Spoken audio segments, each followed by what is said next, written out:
کا پایا جانا لازمی ہے۔ جیسے حضرت عمر فاروق رضی اللہ تعالیٰ عنہ سے روایت کردہ یہ فرمان نبی صلی اللہ علیہ وسلم زبان زد عام و خاص ہے، انما الاعمال بالنیات، انما الاعمال بالنیات کے اعمال کا دار و مدار نیتوں پر ہے، تو اس وقت تک کوئی عمل بھی پایا تکمیل پر نہیں پہنچتا۔ اب حضور علیہ الصلوۃ والسلام کے فرمان ذیشان کے مطابق جو آقا علیہ الصلوۃ والسلام کا فرمان ذیشان ہے، یہ سنن نسائی کے اندر یہ آقا صلی اللہ علیہ وسلم کا فرمان ذیشان موجود ہے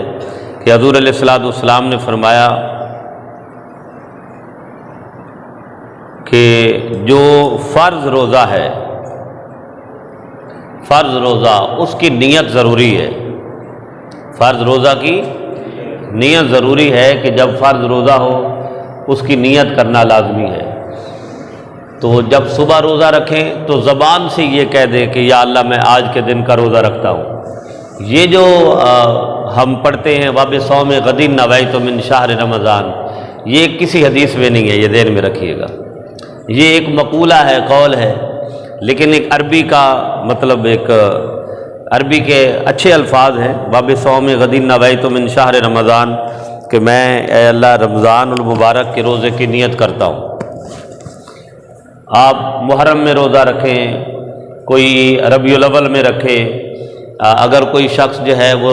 شعبان کا روزہ رکھے، رجب کا رکھے، تو وہاں بھی یہ کہہ سکتے ہیں وَبِصَوْمِ غَدٍ نَوَيْتُ مِنْ شَهْرِ رجب، وَبِصَوْمِ غَدٍ نَوَيْتُ مِنْ شَهْرِ شعبان، وَبِصَوْمِ غَدٍ نَوَيْتُ مِنْ شَهْرِ الحرام، شہر المحرم، محرم الحرام۔ یعنی یہ جو ہم دعا مانگتے ہیں کسی حدیث میں منقول نہیں ہے، ایک مقولہ ہے، عربی کے الفاظ ہیں، آپ کہہ سکتے ہیں۔ جیسے مسجد میں آتے ہوئے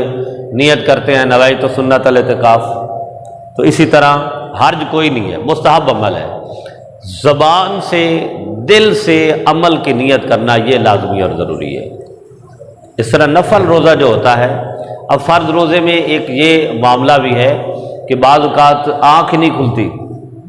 لیکن وہ نیت آٹومیٹکلی، چونکہ تسلسل کے ساتھ روزے ہوتے ہیں تو نیت آٹومیٹکلی انسان کی صاحب ایمان کی جڑی ہوتی ہے۔ تو اب اس میں بعض اوقات یہ ہوتا ہے کہ ایسے معاملات بھی آتے ہیں کہ بندہ اٹھتا ہی نہیں ہے اور صبح کا وقت شروع ہو گیا تو وہ روزہ شروع ہو جاتا ہے۔ فرض روزے کے لیے سحری کرنا سنت نبی صلی اللہ علیہ وسلم ہے اور بہت ضروری ہے، لیکن اگر سبب وجہ کسی وجہ سے انسان کی آنکھ نہیں کھلتی اور وہ سحری نہیں کر پاتا تو اس کا روزہ ہو جاتا ہے، یہ ذہن میں رکھیے گا، یہ پیغام دینا چاہتے ہیں۔ لیکن نفلی روزے کے لیے سحری کرنا لازمی ہے، جو نفل روزہ جب رکھیں گے اس کے لیے سحری کرنا لازم ہے۔ اگر صبح جاگے نفلی روزہ تھا تو وہ سحری کے بغیر نہیں ہوگا۔ اس کے ساتھ جو ہے بعض ایسی چیزیں ہیں کہ یہ حضور علیہ الصلوۃ والسلام آقا صلی اللہ علیہ وسلم کی سنت کے مطابق جو ہے دو چیزیں ہیں۔ ایک تو حضور علیہ الصلوۃ والسلام نے فرمایا، آقا صلی اللہ علیہ وآلہ وسلم نے، کہ سحری جو ہے وہ تاخیر سے کیا کرو۔ یعنی مثال کے طور پر صبح اٹھے، ابھی 2 گھنٹے پڑے ہیں، سحری کر کے سو گئے، اس سے آقا صلی اللہ علیہ وسلم نے منع فرمایا ہے، اس سے حضور علیہ الصلوۃ والسلام نے منع فرمایا ہے۔ فرمایا سحری کھاؤ اس لیے کہ سحری میں برکت ہے۔ ایک تو حضور کا یہ فرمان ذیشان ہے، ساحروا فإن فی السحور برکۃ، سحری کھاؤ چونکہ سحری میں کیا ہے؟ برکت ہے۔ اب آپ ظاہر بات ہے کہ آج کل تقریباً 14-15 گھنٹے کا روزہ ہے، جب گرمیوں کی شدت تھی اللہ نے وہ بھی ہمیں نصیب فرمایا، ہم سب کو جون کے بھی روزے رکھے جو 17-18 گھنٹے کے ہوتے تھے۔ اب ایک بندہ صبح سحری نہیں کھاتا مناسب طریقے سے تو وہ ایک جسم جو ہے اس کو ایک انرجی تو چاہیے، لا محالہ اللہ رب العزت کی طرف سے ایک بندہ مومن پر کرم نوازی ہوتی ہے، اور صبر کا ایک جو ہے نا، صبر کا ایک بہت بڑا صبر کی نعمت بندہ مومن کو حاصل ہوتی ہے، چونکہ صبر پر اور اللہ پر توکل اور تیقن کے بغیر روزہ، یہ کوئی کہے کہ میں نے سحری کر لیا تو اسی سحری پر میں سارا دن، نہیں، سحری تو حضور کی سنت ہے، سحری کیا ہے؟ آقا صلی اللہ علیہ وسلم کی سنت ہے۔ بلکہ اگر دیکھا جائے تو جو روزے دار ہیں سحری اور افطاری میں ان کا کھانا کم ہو جاتا ہے، بندہ اتنا کھا ہی نہیں سکتا، کتنا کھائے گا؟ تو سحری کرنا سنت ہے، اور حضور علیہ الصلوۃ والسلام نے فرمایا اس میں برکت ہے، اور فرمایا سحری رات کے آخری اوقات تک مؤخر کرنا بہتر ہے، کیونکہ فرمایا میری امت اس وقت تک بھلائی میں رہے گی، آقا نے فرمایا جب تک وہ افطار جلدی کرے گی اور سحری میں تاخیر کرے گی۔ جب افطار کا ٹائم ہو تو فوراً افطار کر دیں، یہ نہ سوچتے رہیں کہ یار 5 منٹ ہے، یہ میرے روزے کو آگے پیچھے نہیں ہو، پھر روزہ مکروہ ہو جاتا ہے، فقہا نے لکھا ہے۔ اور یہی حضور علیہ الصلوۃ والسلام کی سنت کے مطابق ہے کہ سحری آخری وقت میں، یعنی آدھا گھنٹہ رہتا ہو، آخری وقت یہ بھی نہ لے لیا جائے نا 5 منٹ رہتے ہیں جی چلو جی میں تو حدیث اور سنت پہ عمل کر رہا ہوں، نہیں، کم از کم آدھا گھنٹہ رہتا ہو کہ آرام سے بندہ سحری کر سکے، اور اس کے بعد جو ہے یہ دعا مانگ لے۔ اس کے بعد جو ہے حضور علیہ الصلوۃ والسلام کا جو معمول تھا سحری کرنے کا، وہ تاخیر کے ساتھ تھا، تاکہ ہم بھی حضور علیہ الصلوۃ والسلام کی سنت پر عمل کریں، اور بہتر انداز سے جو ہے وہ ہم اپنے آپ کو روزے کے لیے مستعد کریں۔ اصل بات یہ ہے کہ میں نے پہلے بھی کہا تھا جمعے کے خطاب میں کہ اللہ تبارک و تعالیٰ کی طرف سے ہمارے لیے بہت بڑا انعام ہے روزہ۔ ہم آرام سے کم از کم 1 گھنٹہ پہلے جاگیں، وضو کریں، طہارت کریں، اور 4 نفل کم از کم تہجد کے اللہ کی بارگاہ میں ادا کریں۔ پھر بندہ اس کام کے لیے نہ اٹھے کہ میں نے سحری کرنی ہے، چلو 10 منٹ منہ پہ ادھر ادھر چھٹے چھٹے مار کے چلو جی سحری کر لی۔ گھنٹہ سوا اٹھیں آرام سے، 4 نفل، 6 نفل، 8 نفل تو حضور کا معمول ہے نا تہجد کے، تو رمضان میں تو کم از کم ہمیں تہجد نصیب ہو جائے،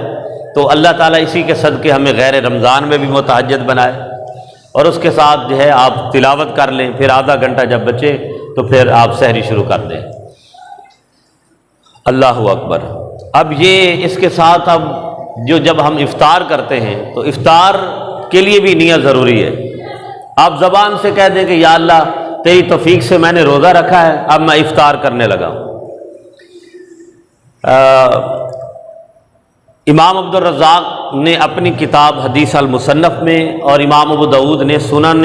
ابو داود میں بھی یہ حدیث آئی ہے، سنن الکبریٰ میں بھی یہ حدیث مبارکہ آئی ہے کہ حضور علیہ الصلوۃ والسلام جو ہے جب روزہ افطار فرماتے تو فرماتے اللہم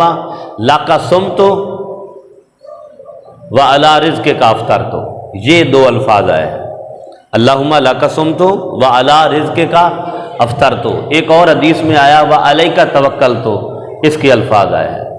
اب یہ 2-3 احادیث کا مرکب جو ہے،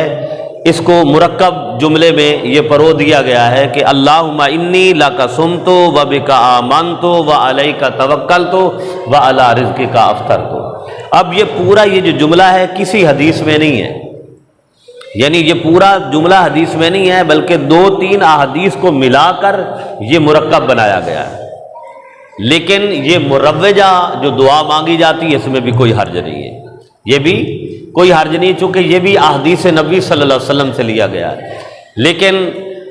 یہ جو دعا ہے یہ حضور علیہ الصلوۃ والسلام نے افطار کرنے سے کے بعد مانگی ہے، یہ ذہن میں رکھیے گا کہ جب آپ افطار کرنے لگیں تو اس وقت یہ دعا نہ مانگیں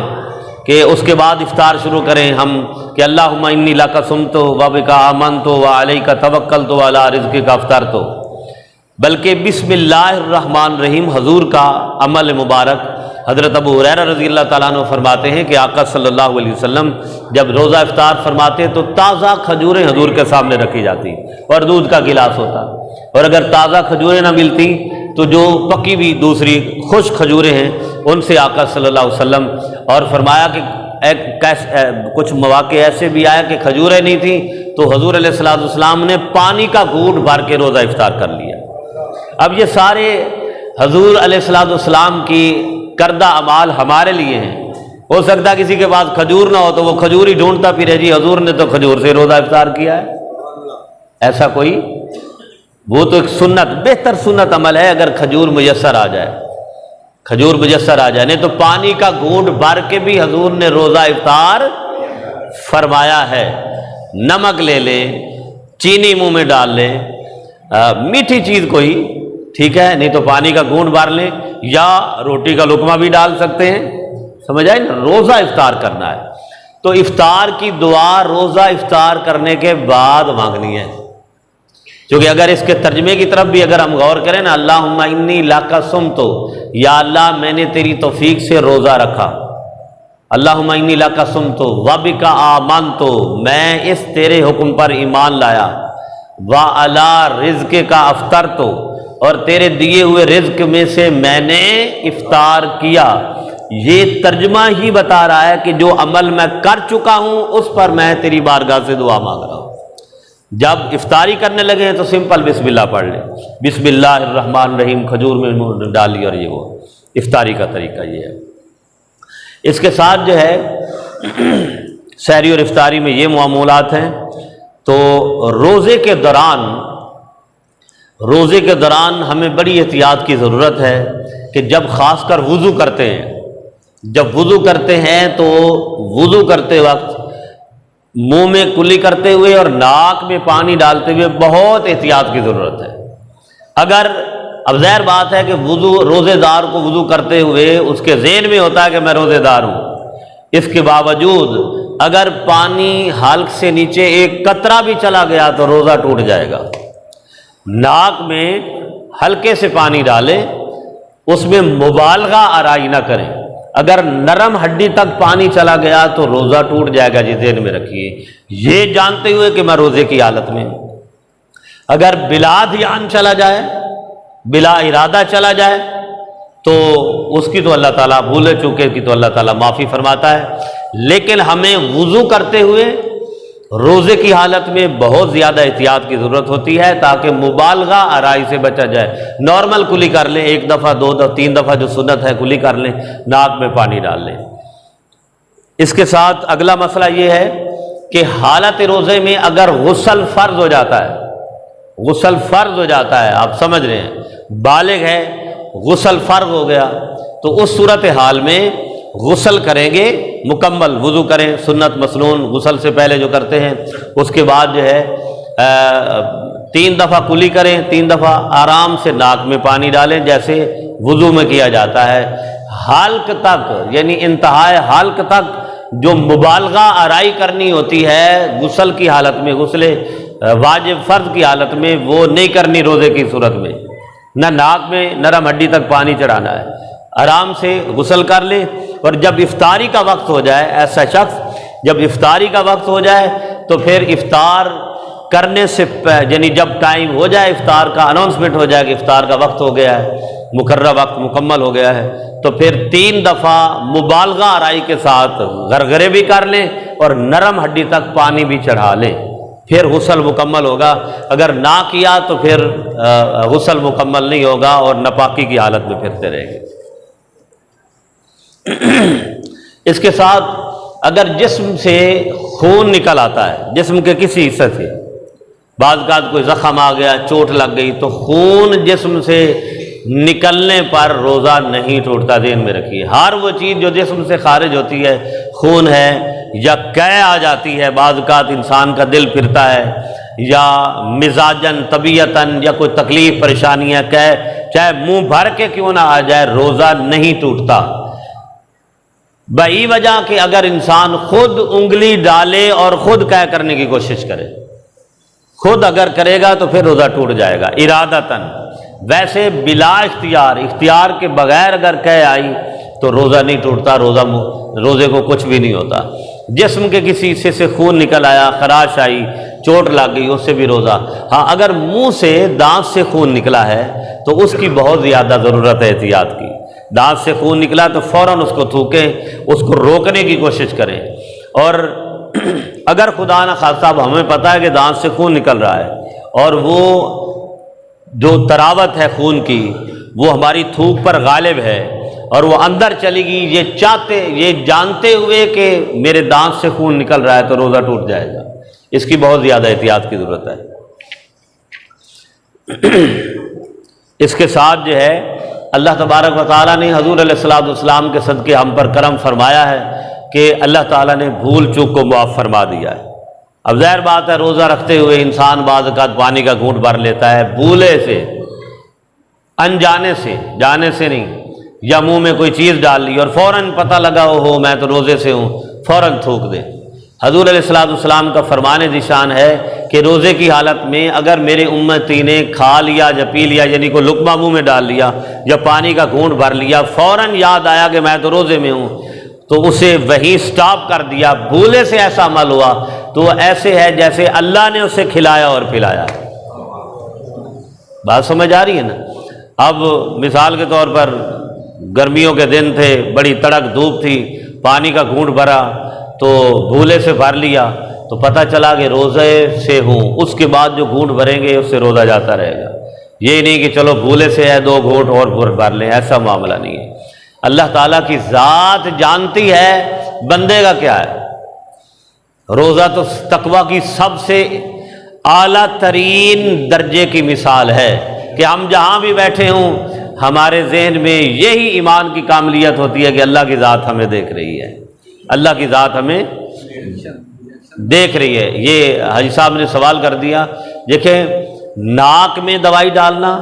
کان میں دوائی ڈالنا، آنکھوں میں دوائی ڈالنا، ان تینوں چیزوں کا تعلق یہ حلق کے ساتھ ہے، اور حلق کی یہ انتہا وسط جو ابتدائے حلق تک پہنچ جاتی ہے جس سے روزہ